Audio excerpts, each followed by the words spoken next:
PCCI President George Barcelon over the weekend asked the Duterte administration to focus its eyes on the economic plan and to not be distracted by political spats. As the advisor of the President on entrepreneurship, do you suggest the same, that the President hold back or stay away in some unnecessary disputes? I think it's very important that we remain focused on the economic agenda. The programs of the massive infrastructure build, which is very important, which creates greater connectivity, will enhance actually the development, especially of many of the Filipinos who are at the bottom of the pyramid. Just on tourism alone and agriculture, the impact is huge. When you improve your logistics cost and bring it lower because of a better road, if we're able to connect the south and the north freeways together, you can imagine the cost of logistics will go down because the cost of delivery, the time of delivery will be much shorter. Just coming here, the traffic was like 1 hour plus. In my Waze it said 30 minutes, but actually it was 1 hour. So we will still feel that pain because that's part of the change that's happening right now. This building of roads will cause traffic. But I'm confident that under a President Duterte who is a strong-handed leader and who really wants to make it happen, the secretaries will see to it that it will happen. And I'm confident. And that's why, the stock market is reacting to that. The stock market reacts to the future, never the past. Because if the future is bad, the stock market is down. So if you were to look at it, the stock market in America is reacting to Trump's promise of America first. It is, to me, the right thing, America first, because you build your country first before others in the same manner in the Philippines. So our president is looking towards the future. And I think we should all try to look at the future rather than what's today. And let's make the judgment and see if that FDI is really going down trending for the next 3 years. Not just judge it on a year-to-year basis. Because it's going to be a roller coaster. There's no company out there that grows all the way up. Impossible. So how can you expect a country to grow that way? That doesn't exist. Okay? You guys, I don't know if some of you cover the stock market, maybe try to understand for them that it's cyclical. So, yes, you may be a big investor, but he delayed something for whatever reason we don't know. So, time. But look at it not only on year to year, but you look at it on a 3-year cycle. No? Then you'll have a better indication. Now, if the cycle is just going all the way down, then maybe then you start to identify what area, why, and all of that. No? But from my only thing is that we have to just prepare for the future, which is a digital economy. It will present a lot of opportunities, but it will also can affect. If you have here Amazon, this little Alexa, if you don't have it, just Google it and try to see what Alexa can do. That is a preview of artificial intelligence. You will understand why it can become a threat. Just try it. So that's what I've been telling. We have to build the next leg, which is tourism. Because tourism will definitely, that's our natural core. We have so much islands. So we need the airports immediately. And that's what I've been asking the conglomerates and the economic team. Let's go and get those airports done. Even if you have 3 airports here, who cares? Let them compete. Maybe it will just spur tourism. I can just tell you that, that is so huge an opportunity. The casinos here, it's going to draw a lot of people. That's why NAIA cannot be closed. They have to expand that.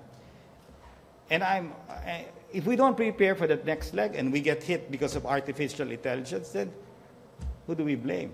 Ourselves. So let's not keep looking at the bad things and, oh, wow, the Philippines dipped down by X amount and we're scared already. That's not the way to run a company.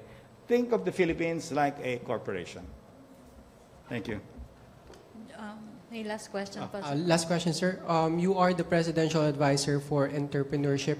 Sir, what do we do with these small and micro entrepreneurs who might end up competing with bigger business outfits, given the economic team's proposal to liberalize the retail outfits, sir? as I share this with PFA, I believe that the micro and small are insulated from all of these guys. Let me explain to you, they're just too small. If I were let's say a operator in Thailand who wants to set up a cart operation here, I can't do that alone. I'll partner with somebody here. So to me, it presents an opportunity for greater partnership. It's actually the other reverse. The big guys who are here, the H&M and all of these guys, Uniqlo, they have affected the larger ones. But for the small ones, it's very difficult to set up 1,000 carts. And when I talk to the CEO of Potato Corner, Joe Magsaysay, he's doing that abroad. He is looking for partners himself because he cannot expand Potato Corner on his own. He looks for partners because they know the terrain. They know where to go. And so if these models come here, and by the way, they're already coming here, whether we like it or not, informally or formally, through franchising or whatever, it's happening right now. Greater competition is happening by Filipinos getting franchise concepts here.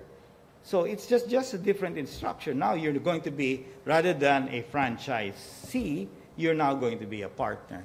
So I'm not concerned whether they drop it. In fact, I think it will hasten the development of entrepreneurship here even more. So many of these guys will look for smaller chains and partner with them. And like us, I mean, my partner in ice cream is Unilever. I don't think I would have been able to become the #1 ice cream with a 90 or 85% market share if I were alone. I definitely give the credit to our partnership with Unilever. So there is nothing wrong with partnership, whether you're big or you're small. And especially when you're small here, they will need you more because penetrating the grassroots businesses are more difficult. Okay, thank you, Ja. Thank you, Presidential Advisor on Entrepreneurship, Joey Concepcion, Presidential Spokesperson Ernesto Abella. Thank you.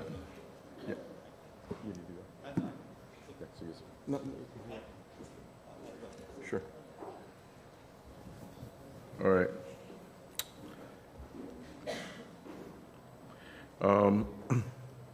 Again, it's a comforting thought that the encouragement to look at the long term. All right. June 2017, visitor receipts increased. More and more tourists continue to explore the Philippines. The Department of Tourism reported an increase of 27.1 billion for the visitor receipts for the month of June, which is 30.68% higher than the 20.8 billion visitor receipts of the same month last year. You want me to say it again? All right. Okay, from the top. The Department of Tourism reported an increase of 27.1 billion for the visitor receipts for the month of June, which is 30.68% higher than the 20.8 billion visitor receipts of the same month last year. This results in a total amount of 146.34 billion visitor receipts for the period of January to June 2017, which is 14.89% higher than 127.37 billion of the same period last year. In addition, tourist arrivals for the month of June reached up to 474,854 tourists, which is 3.42% higher than arrivals last year. Apparently, visitors have a great confidence in the nation. DPWH also to transition to a new monitoring system. No more ghost projects in the Department of Public Works and Highways. To improve transparency, accountability, and to eliminate corruption, DPWH will be installing the Project and Contract Management Procedures and Application PCMA nationwide within 2017. This software has a built-in geo-tagging feature enabling them to add geographic identification data to photos, videos, and other posts that will accurately monitor infrastructure projects and accomplishments. No fake pictures. PCSO increases daily medical aid to 13.55 million pesos. The Duterte administration continues to provide access to health services. Effective October 1, the Philippine Charity Sweepstakes Office, PCSO, increased its individual medical assistance program allocation from 8.98 million to 13.55 million, which will be distributed to its 40 branch offices nationwide.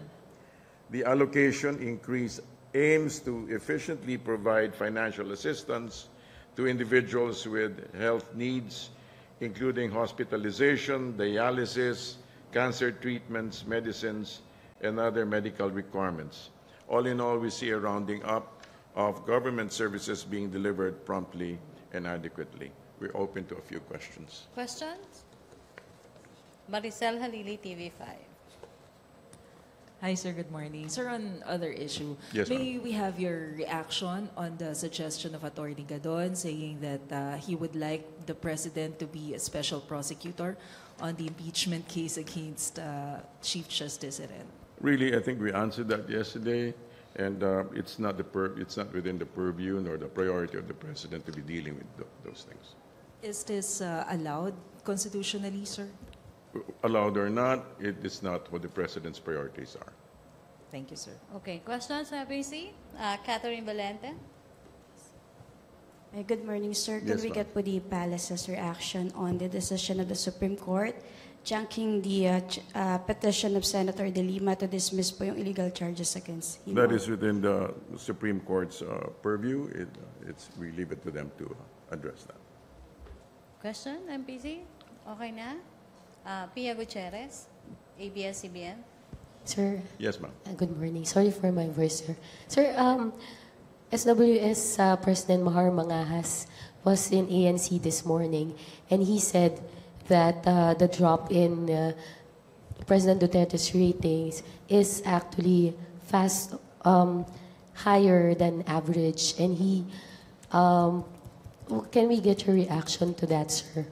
There are several ways of understanding that. I think what we need is a little bit more time to make comparative studies and analysis so that we can make a fuller, comprehensive understanding of that report. And also, sir, Father Jerome Siciliano of CBCP said that President Duterte is partly to blame for his ratings decline, especially when he admitted that he lied, particularly about Senator Trillanes' bank account, sir. Can we get your I think the reaction on word that the sir? president said was invented and it was taken in a different context. I think that's a matter of perspective. But on the whole, as the presidential advisor said, there are dips and highs and lows, and these are part of the cycles even of a corporation. Thank you, sir. Okay, last question. Joseph Morong.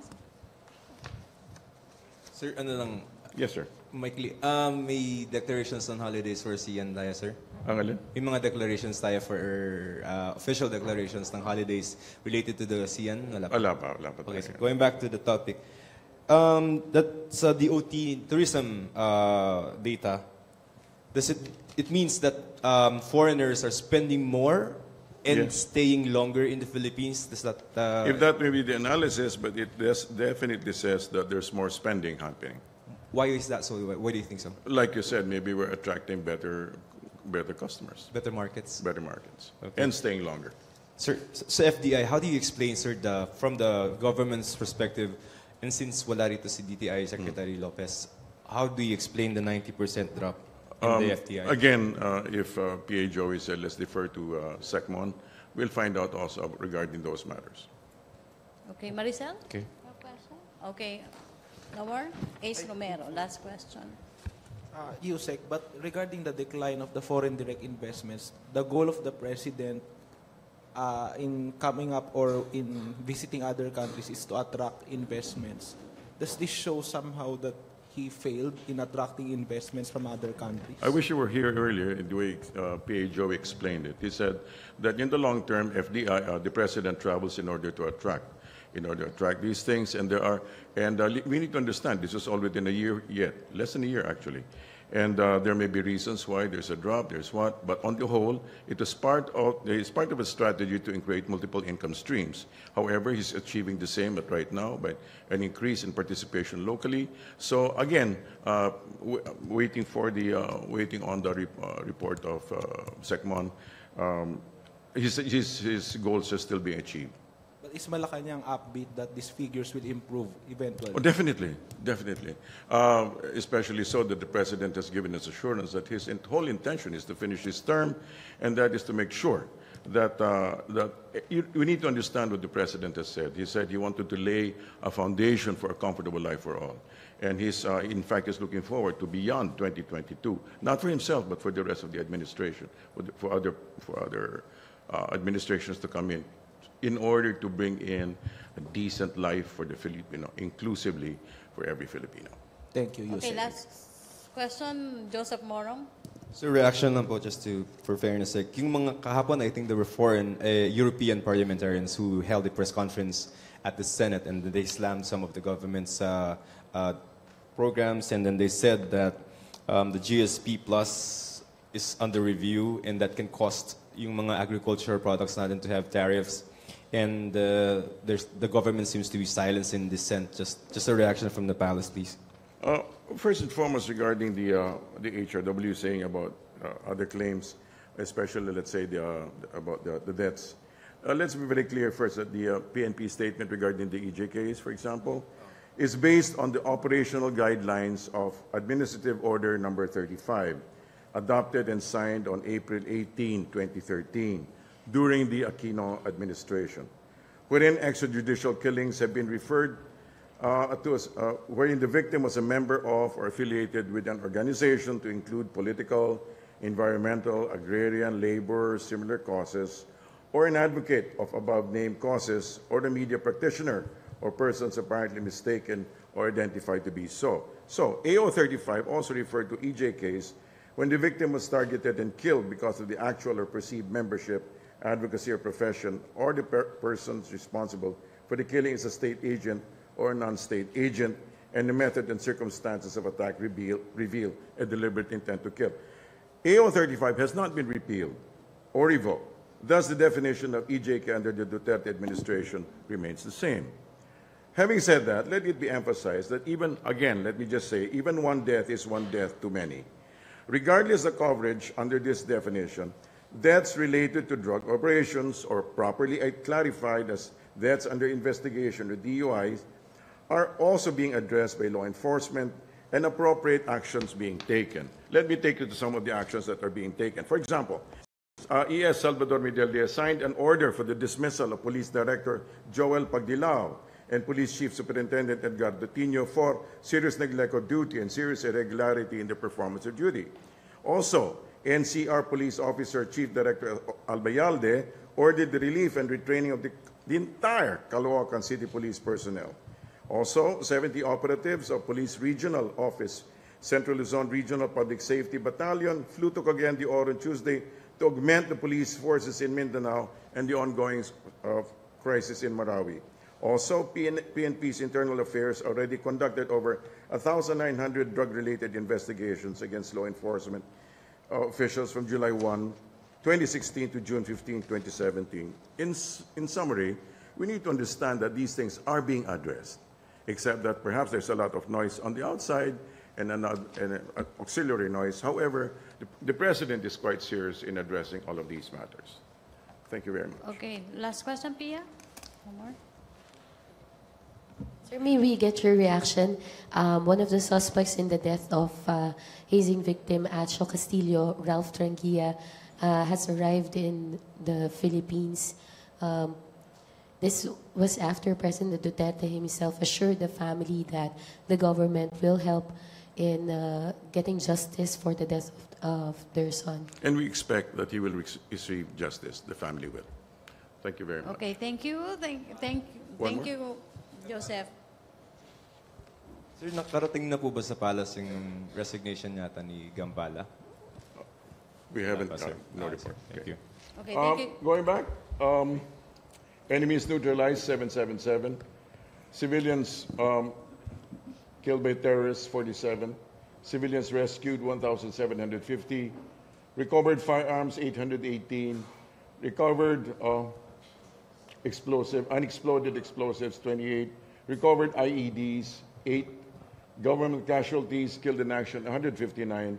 Buildings cleared, 39. And also, Marawi Casualty Land Bank account, 102,086,119.03. And for the Marawi IDPs, 136,595. We expect a quick resolution, hopefully soon. Thank you very much. Okay, thank you, Presidential Spokesperson Ernesto Abella. Thank you, Malacañang Press Corps. Back to our main studio sa Radyo Pilipinas and PTV.